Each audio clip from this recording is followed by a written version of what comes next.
जितनी ताकत लगाकर आपने दिल्ली से आपदा की सरकार से मुक्ति ली है, उसी तरह पूरे जोश के साथ आदरणीय प्रधानमंत्री जी का स्वागत करना है।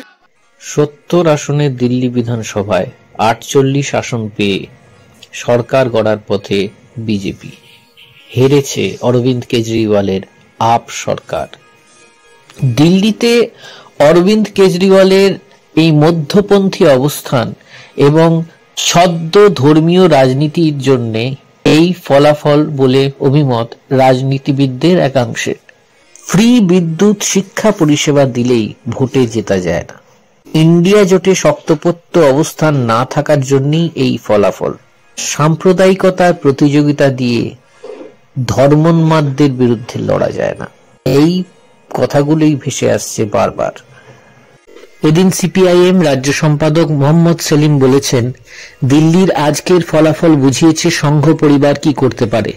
তিনি বলেন, বিশ্বের সর্বত্র যেখানে দক্ষিণপন্থার উত্থান হয়, মানুষের রাগ ক্ষোভ দুঃখকে বিপথে চালিত করতে দক্ষিণপন্থীরা নকল বিরোধী তৈরি করে, যাতে বামপন্থার উত্থান না হয়।